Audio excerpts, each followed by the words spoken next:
I mean, some people, they generally want to understand. They have questions because they have questions, but a lot of times people are questioning, and they just all of a sudden go into this like critical, hyper divisive, tearing down the pastors and just all this kind of stuff. And as sad as it is, honestly, I think some of it is just that a hit dog will holler. Like you've been talking about money, and the Spirit of God is convicting them, and they're not going to do what the Spirit's telling them to do, so this is your fault. The second group of people are those who, and this is the way I've come to say it, man, they feel icky about the things that you feel excited about. And whenever that happens, it's just going to be a short road. It's just, there's just ministry misalignment. Man, when the church is getting fired up and actually being called to give to the thing that we get excited about, but they actually feel icky about, man, it just makes it really hard for them to hang. This is Breaking Barriers, where we help pastors and churches grow so that they can go.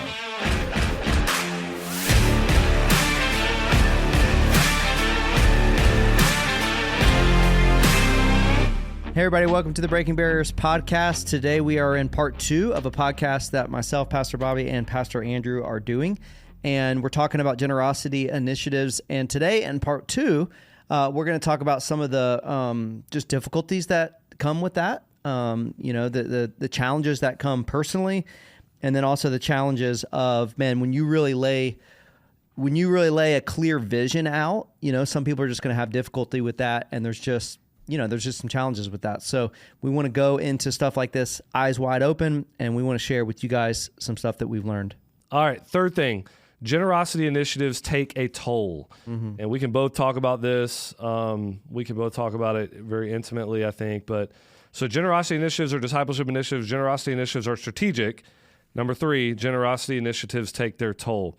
This is really true for all the staff. And I think, I'm actually, Let me throw this to you, because what I want to do with this section is talk a lot about the toll it takes on the senior communicator. Mm-hmm. And I think it's important to understand that you can't just bolt a real discipleship initiative onto your life and keep your rhythms all the same. That's where I want to get.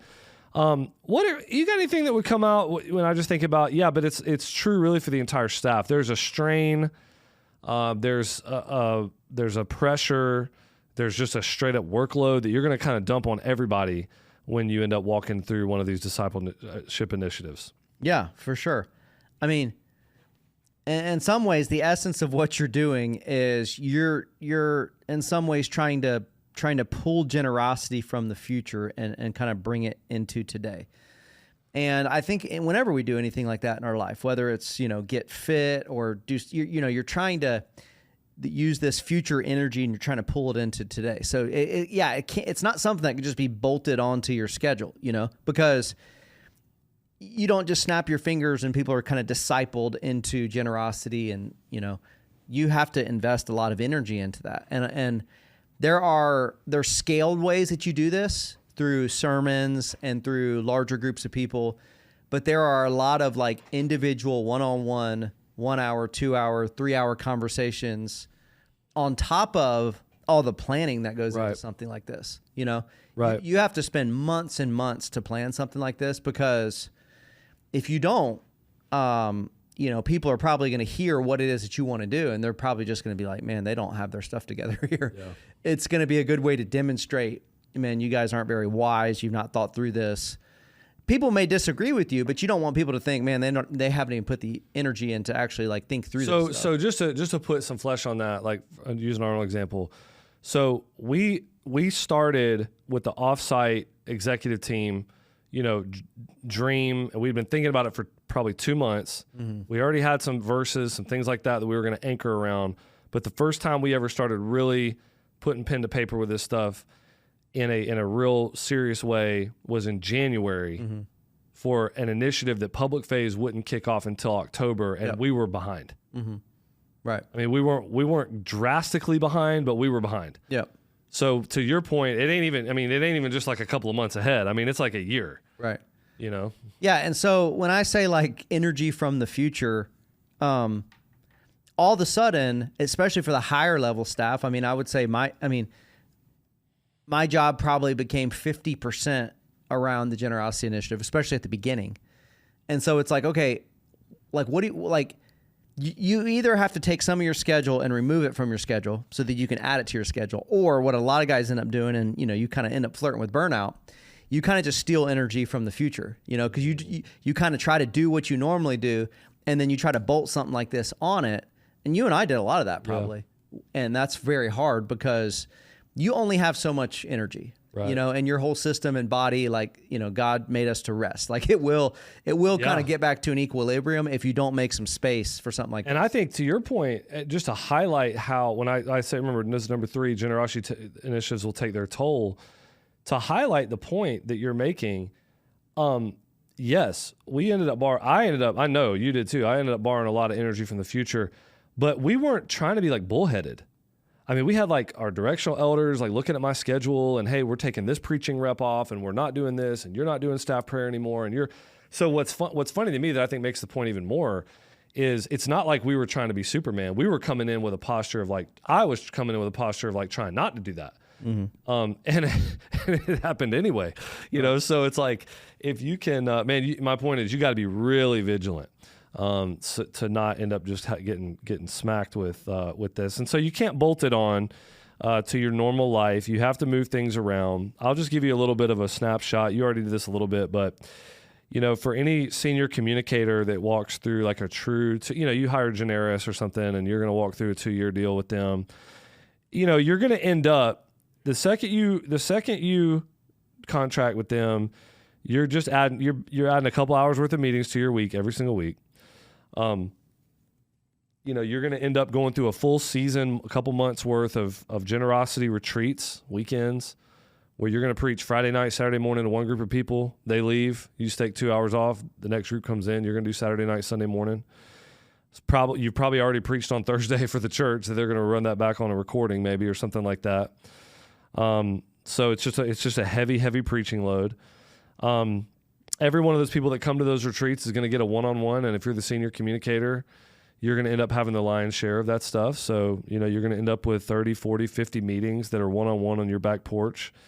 Then you're going to end up having a ton of nights, just nights. Everything's a night. I mean, a vision night, a commitment night, a prayer night, and every one of those, you are the feature. Mm-hmm. You are like the main show for the whole thing. So it's you're gonna be just putting a lot out with that kind of stuff, and that's all before the tremendous burden that it is to preach a huge vision for the public face. I would say that the amount of energy it takes to preach one of these sermons is 2 or 3 times a normal energy level, and the reason is because it just takes something out of you to stand before people and to call them to something as hard as you're calling them to be as vulnerable as you need to be.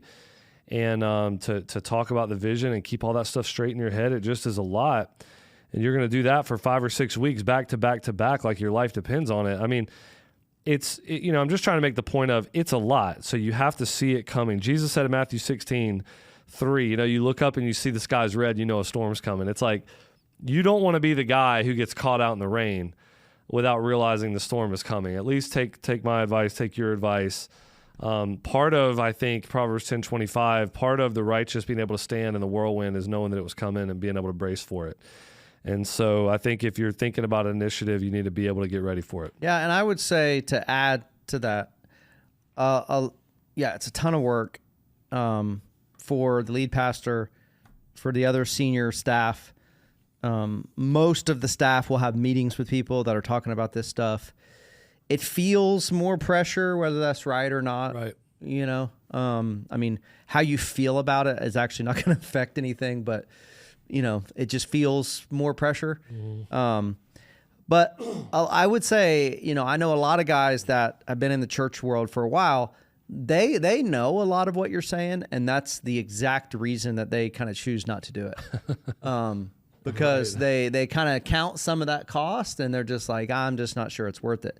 I would just say, from like a strategy perspective, I think it's one of the most strategic things that you could do, and that's why that point was there earlier. And so if someone just needs to remove other stuff from their schedule, or they need help with removing something from their schedule, that may be a better play than just saying, I'm not going to. Because I've just talked with guys where once they start understanding what it is they're going to have to do, it's like, man, I'm just not willing to do that. I don't know if you'd speak to that a little bit even before we go on to the next point. Yeah, I think that you're going to have two different types of leaders. You're going to have guys fall off the horse on both sides, and we want to try to middle ground. It's like one side is the guy who says, "Put it on my back." Okay, preach another 50 times this year because of all this stuff. Like, no problem. And they got the Superman complex, and they got a blue collar guilt gene, and And for the most part, that's kind of a young man's game. Yeah, I mean, that will run out at some point. Right. Glory of the young man is their strength. So it's like, hey, just put it on my back and that kind of thing. Of course, the other side is what you're saying is like you stare it right in the face and you're just like, man, I don't really want to do that. I've kind of got a good deal going and church is growing and we're just not going to really, engage in that. And I think what we would advocate for is some kind of middle ground where you say, hey, only a fool sort of adds a bunch of things onto their plate, doesn't take anything else off, and doesn't think something's going to break. Right. Yeah, I mean, that's just like foolish. I mean, like I'm saying, like you see the sky's red, there's a storm coming. So, we would try to do that. I would say we actually did try to do that. I mean, we tried to take things off of me and I'm glad we had a directional team that really wanted to protect me and that stuff. It still wasn't quite enough, probably. Mm-hmm. So I would just say, man, I think when we coach guys on this, we try to tell them, you need to preach drastically less this year if you're going to be a senior communicator, if you're doing all the rest of this stuff. Whoever the you is in the situation, they probably need to take enough things off where at least half of their job can be just devoted to this. Probably needs to be more. Mm-hmm. A lot of churches that are bigger than our church, they just have a full-time person. This is what they do if they're going to, if they're going to go into one of these things. So, I just think the biggest thing for me is just, man, see it for what it is and respond appropriately. It is going to kick your butt. So, you got to just know that going in. Yep. All right. Fourth thing, of 5. This is hard, man, but it's part of that emotional toll I just mentioned. Everybody is not going to make it through a generosity initiative. When you're talking about pivotal moments, huge mission opportunities, God's desire for generosity, there are going to be people in your church that grumble, complain, gossip, and leave. And what we would say is, man, as bad as it hurts and as much as we got to carry it, you just let them go. I'm not saying you don't try to talk to them or whatever, but generally speaking, man, Proverbs tells us in Proverbs 20:19, avoid somebody with a big mouth. I mean, just avoid them. I mean, Romans 16 tells us the same thing. Romans 16 says, be cautious around people who want to create division, avoid them. And I think there are two primary reasons why generosity initiatives end up bringing out that kind of worse in some people. And I want to be very clear, like in our experience, it's a very, very small minority amount of the people. I mean, almost everybody. What did we take? We took 500 people on vision retreats. Mm-hmm. And we had maybe 2 or 3 kind of grumblers that made it through, but they were kind of grumblers. And like one dissident that just left the church and were mad and everything. 500 people, and you got one person that does what I'm saying here. So it's very small, but it will happen. So you need to make sure that you see it coming. Yep. And I think it's for 2 reasons. The first reason is, and maybe you can speak to this, Bobby, I think that the first reason is talking about money just reveals the heart. It just gets into people in a different way.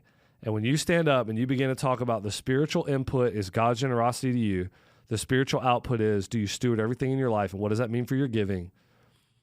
Man, a lot of people that are in lockstep with Christ, they love it. They want to be challenged like that. They love it, man. They're like, dude, we want to go deeper, But then there's a small handful that are like, man, you're touching too close to home here. Yeah, I don't. So you have a second one you'll get to in a minute about alignment and stuff. Yeah. I don't think in terms of the first one, there's just a spiritual thing going on in their heart in terms of money and generosity. I don't think I've ever seen, and we've done multiple of these, and so we've had multiple of these conversations with people over the years that are having issues. Right. Probably more than 10 at this point. I've never seen someone that was very generous financially that had an issue in bucket 1. Mm-hmm. Because like you said, normally something is going on in their life. Right. They're normally something simple like giving a tithe, they're normally not in that camp. Mm-hmm. Something spiritual is happening. it could be some things I've seen. It could be something from their past. It could be, man, they were at another church. It could be they feel like somebody took advantage of them. Maybe they've grown a lot as a Christian, and man, they give their time, and they go on mission trips, and they serve like crazy, and then you just find out, man, they just have some money hang-ups in their heart. Maybe they grew up poor, and God's just never released them from wanting to hold on to the money that he's given them. And so, it's just tough though as a pastor, you know what I mean? Because I guess some guys can just take it, they could just take it, but it's just tough when you see people that you love and you respect them and you want to honor them, and then they just start going crazy as soon as you start talking about money. Yeah. Yeah, and there's different types. I mean, some people they generally want to understand. They have questions because they have questions, but a lot of times people are questioning, and they just all of a sudden go into this like critical, hyper divisive, tearing down the pastors and just all this kind of stuff. And as sad as it is, honestly, I think some of it is just that a hit dog will holler. Like you've been talking about money, and the Spirit of God is convicting them, and they're not going to do what the Spirit's telling them to do, so this is your fault. And they're going to come out against you. The second thing, though, is, and we've seen this, I actually think there's more hope for the first maybe group a little bit in terms of just, there are people that maybe God uses this to like teach them something that they didn't understand. They had a bad understanding, then they have a good understanding. The second group, though, in terms of just, I don't mean hope as in like, I just mean in terms of them staying with your church. Maybe it's easier to convince people in the first group. Yeah, the second group of people are those who, and this is the way I've come to say it, man, they feel icky about the things that you feel excited about. And whenever that happens, it's just going to be a short road. It's just, there's just ministry misalignment. And so what happens is, in a generosity initiative, normally that project part and the ministry, new ministry projects part, those things are big, and they are just like on brand with who you are. And the people that are like really with you and love what you do, they freaking love it. I mean, they're like, dude, we love the regional campus. Let's triple the size of this thing, and let's do Ridge campus. Let's go, People that are not really aligned, and they got all these problems with just whatever, man. They're not bad people, but they're not on brand with you. They're not, our brand is big box sending. That's just not what they want to do. They want to do something else. They want to do small. They want to do refugee. They want to do diversity church. They want to do missional. They want the front door of the church to be groups instead of the front door being the weekend gathering, just whatever, Right. It becomes very hard for that person to hide anymore. Man, when the church is getting fired up and actually being called to give to the thing that we get excited about, but they actually feel icky about, man, it just makes it really hard for them to hang. Yeah. And the thing is, here's the thing, is this is really, really good for the church, even though it doesn't feel good at the time. If there are people that are not 100% aligned, like we're not a softball team. We're talking about heaven and hell, life and death. This is what the church is. This is what we're going after. And so if people are not 100% aligned, it's really, really, really good that you find that out before you go to the next stage. And it's good for them too, because they need to find whatever church it is that they're 100% aligned to. But it's painful, Yeah. This is why you'll have people, we all know somebody like this, or maybe you are like this, where it's good if you go to the dentist and have a cavity and they remove the cavity and fix it. But then a lot of people say, well, I just don't want to go to the dentist. Right.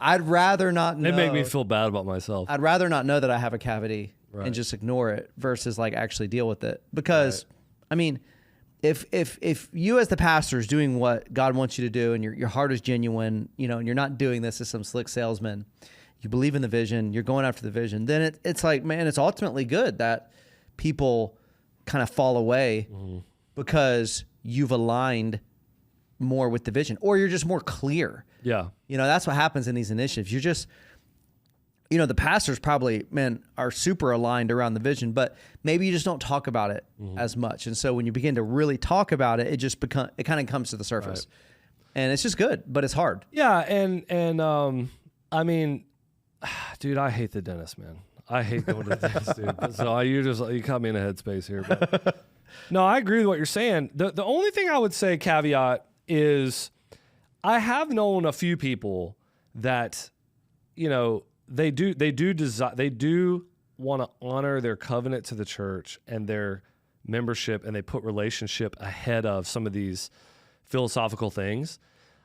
Most people cannot do that. Mm-hmm. Most people just can't. They can't constantly be rubbed the wrong way by the pastor's vision and still stay at a church and not be like divisive. Mm-hmm. I have met a few people that I feel like kind of can, because they value other things way more, and they're just like, well, that's fine. I'm not going to be like divisive about it or whatever. But generally speaking, what you're saying is right, that it might just be better for those people to find something that they align with a lot more. I mean, my point is you just end up with nowhere to hide. Like if you're at Mercy Hill and secretly you really hate the fact that we have a big inviter culture on the weekend, because you believe that evangelism should be only and exclusively like one-on-one. Mm-hmm. And, it should never be like bring the person to the pastor for him to share the gospel. Like, you can't stand that. It bothers you. Then when the church decides, hey, the best thing we think we can do for the mission is triple the size of this room so more people can hear the gospel, you just are not going to be able to hide. Right. Like, you can't hang with that, And so I think that vision getting bigger, expanded, but also just clearer, I think it kind of exposes some people. And that's fine, man. People need, God moves people around. I mean, he's the pastor. We're all Sunday school classes. I get that. But a lot of times these people can't just say, hey, I don't know why people are like this. I have no idea why. I've analyzed it a lot, but I just don't know. I don't know why someone couldn't just say, hey, man, there's another church we think is a better fit for our family, but we love you guys and we hope the best. They cannot do that, man. Most people. Right. What most people have to do is they have to make themselves justified for leaving. Mm-hmm. And so then they end up turning into the gossipers and the grumblers and the complainers. And I don't really understand why people are like that, but it is just how people are. So, all right, last thing, man. The last thing we'll say is this will go quick. Praise God for any results of your generosity initiative. I just want to say this, guys. We've had opportunities to go beyond the goals that we set, and we've had opportunities to fall short of the goals that we set. In generosity initiatives, and God gave us in that the chance to glorify Him in both cases, because it was not about what we were going to do. It was always about what He was going to do. It was never in our hands. It's our best attempt to be skilled in our care of people and to try to be strategic and to try to disciple their heart and to try to get things done for the kingdom. We're doing the best we can, but ultimately it's in God's hands, and it's sort of like the feeding of the 5,000 in Matthew 14. It's less about our little loaves and fish, and it's more about what God is able to do with it. I think that sometimes when you're having success after success after success, certainly you do a generosity initiative, you crush your goals. That's awesome. We praise God, but sometimes you don't know whether you're going to that success as you're living water until you fail. And sometimes failure can be a big time blessing, where we can understand, wait a minute, this was never about me. It was never about us. It was always about God, His fame, renown, and glory, and He was going to do with it what He wanted to do. So I think it's good to praise God for the results that we have whenever generosity initiatives are concluded, no matter what happens with them. Any last word? No, I think that's great, man. Yeah, that's great. All right. Well, hey, guys, we have a podcast. Obviously, you're listening to that, but we also have a Facebook group, and we'd love for you guys to check out our Facebook group. That Facebook group is a private opportunity for you to come in and ask questions directly around church growth and sending. So get on breakinggrowthbarriers.com to check that out. Thanks.